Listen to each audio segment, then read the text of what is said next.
ओम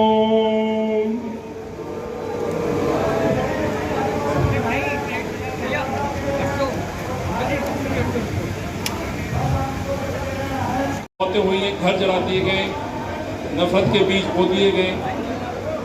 तो जिन लोगों की वहाँ उस दंगों में मौतें हुई हैं उस पर हम 2 मिनट का मौन रखेंगे। आपसे गुजारिश है भैया जरा फोटो सेशन बंद कर। एक नहीं, इस चीज के अनेकों उदाहरण है। फिर चाहे पहलवानों का उदाहरण ले लीजिए या फिर जो यूपी में कुछ एक घटनाएं हुई, जम्मू कश्मीर में एक घटना हुई थी जिसके लिए इन्होंने तिरंगा यात्रा तक निकाली थी। फिर इन्होंने बिल्किस वालों के अपराधियों को, रेपिस्टों को इन्होंने अपने कार्यालयों बुला करके फूल मालाओं से स्वागत किया था। तो महिलाओं के सम्मान की बात तो अब भूल ही जाइए सरकार। मैम, बेटी बचाओ बेटी पढ़ाओ का जो नारा है, क्या उसको लागू नहीं किया जा रहा देश में? आपको कहाँ दिखाई दे रहा है बेटी बचाओ बेटी पढ़ाओ वाला? आधे से ज्यादा तो इनके नेताओं पर भी आरोप लगे हुए हैं कि रेपिस्ट के, यौन उत्पीड़न के, इनकी खुद की सरकार में, इनकी खुद की पार्टी में जो लोग बैठे हुए हैं, आधे से ज्यादा लोगों पर इस तरह के केस चले हुए हैं, आरोप लगे हुए हैं। उसमें गिरफ्तारी बताना, गिरफ्तारी हो चुकी है। देखिए ना, ब्रजभूषण वाले केस में क्या हुआ है, कैसे किया जाए, क्या हुआ है?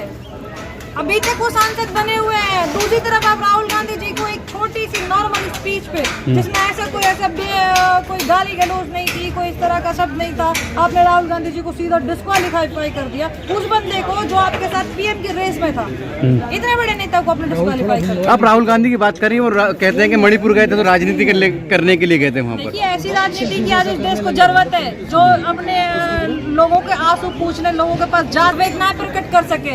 उन्हें की जरूरत नहीं है जिसको 3 महीने 36 सेकंड बोलने में लग जाए कि मेरा मन बहुत प्यार से भरा हुआ है। लेकिन प्रधानमंत्री की लापरवाही तो लगातार देखने को मिली ना। जब पुलवामा हुआ था तो शूटिंग कर रहे थे, तब भी नहीं पता था क्या हो गया।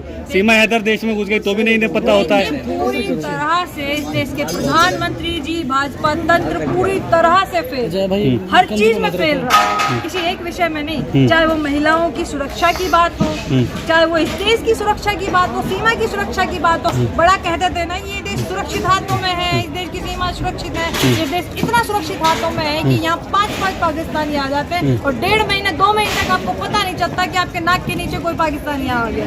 आने के बाद भी आपसे कोई कार्रवाई जो होनी चाहिए थी वो कार्रवाई नहीं होती। लेकिन अब तो एटीएस जो जांच कर रही है ना, खाना पूर्ति कर रहे हैं, देखते हैं कि कितने दिन वो उसको वापस भेजता है यहाँ से। मैम, क्या कहेंगे? स्मृति ईरानी अभी तक चुप है, कुछ बोल नहीं रही है महिलाओं के मामले में, पहलवानों का हो या मणिपुर का मामला हो। के बाद आप मुझे बता दीजिए कि वो किन किन मुद्दों पर बोली हो। महिलाओं के की सुरक्षा की बात हो, महिला कल्याण की बात हो, कौन सा ऐसा मुद्दा है समाज कल्याण का जिस पर स्मृति ईरानी बोल रही है, सिवाय एक चीज के कि किस तरह गांधी परिवार को मैं मुस्लिम साबित करूं, प्रियंका गांधी की नमाज पढ़ने की बात बोलूं कि अमेठी में नमाज पढ़ी है, किस तरह इनको विदेशी ठहराऊं। इसके अलावा सिवाय राहुल गांधी जी और गांधी परिवार पर सवाल उठाने के और उनके खिलाफ बयानबाजी के, आज तक उन्होंने कोई दूसरी बात नहीं की। क्या?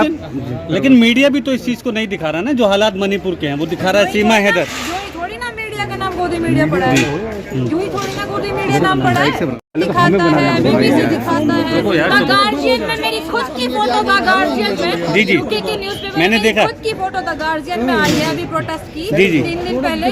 विदेश की पूरा मीडिया दिखा रहा है, लेकिन इनको नहीं, यहाँ इस देश के मीडिया को नहीं दिखा। लेकिन अभी हाल ही में कुकी महिलाएं यहाँ पे आई थी जंतर मंतर पर, रो रो के प्रधानमंत्री से गुहार लगा रही है। क्या कहेंगे आप प्रधानमंत्री से, अगर वो आपको सुन रहे हो मणिपुर के हालात पे? अभी कुछ कहने के लिए बचा है, उनको नहीं दिखाई दे रहा कि देश में क्या हो रहा है। मैनिफेस्टो में भी इस चीज को के लिए विशेष तौर पर ध्यान देना चाहिए।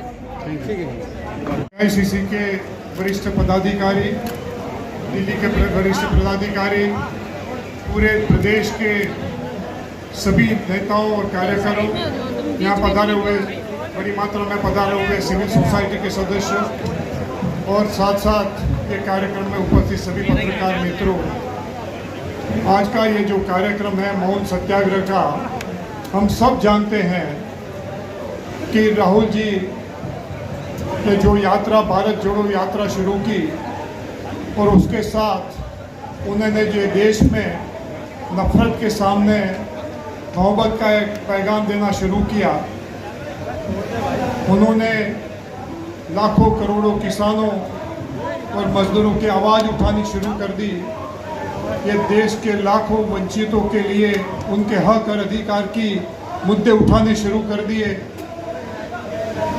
भारतीय जनता पार्टी की आज की जो तानाशाही सरकार है, क्रोनी कैपिटलिस्ट सरकार है, चंद उद्योगपतियों के लिए काम करने वाली सरकार है, उनके भ्रष्टाचार और काले धन के बारे में उन्होंने जब पार्लियामेंट के साथ साथ शहरों में भी आवाज़ उठाना शुरू किया और इसके साथ पूरे देश में सभी पिछड़ों के जो है एक आशा के बिंदु बन गए, लोकतंत्र में विश्वास रखने वाले लोगों के आशा के वो एक मशाल बन गए, एक प्रकाश की लहर बनाने वाले व्यक्तित्व बन गए, खुद को जला के लोगों को रोशनी देने वाले एक जो है मिसाल बन गए। तभी ये तानाशाही सरकार, अहंकारी सरकार, उन्होंने उसको डराने धमकाने का, कांग्रेस पार्टी को डराने धमकाने का प्रयास जो कर रही है, साजिशें कर रही है, प्रपंच कर रही है, उसके सामने आवाज़ उठाने के लिए देश की हर व्यक्ति, हर सोसाइटी, हर संस्था जो लोकतांत्रिक मूल्यों में श्रद्धा रखती है, जो राहुल जी के साहस और मोहब्बत की विचारधारा है उनका समर्थन करती है, वो सब लोगों ने मिलकर पूरे देश में मौन सत्याग्रह का आयोजन किया था। दिल्ली और उत्तर के राज्यों में पूर की परिस्थिति होने के वजह से उसको पोस्टपोन किया था, जो आज दिल्ली प्रदेश कांग्रेस समिति ने आयोजित किया, उसको आप सब ने बड़ी मात्रा में यहाँ उपस्थित रह के सफल बनाया है। राहुल जी के निर्धार के साथ पूरे देश की जनता का निर्धार, सभी कांग्रेस पार्टी के कार्यकर्ताओं का निर्धार कि ये तानाशाही सरकार के सामने लड़ लेंगे। सच्चाई जो है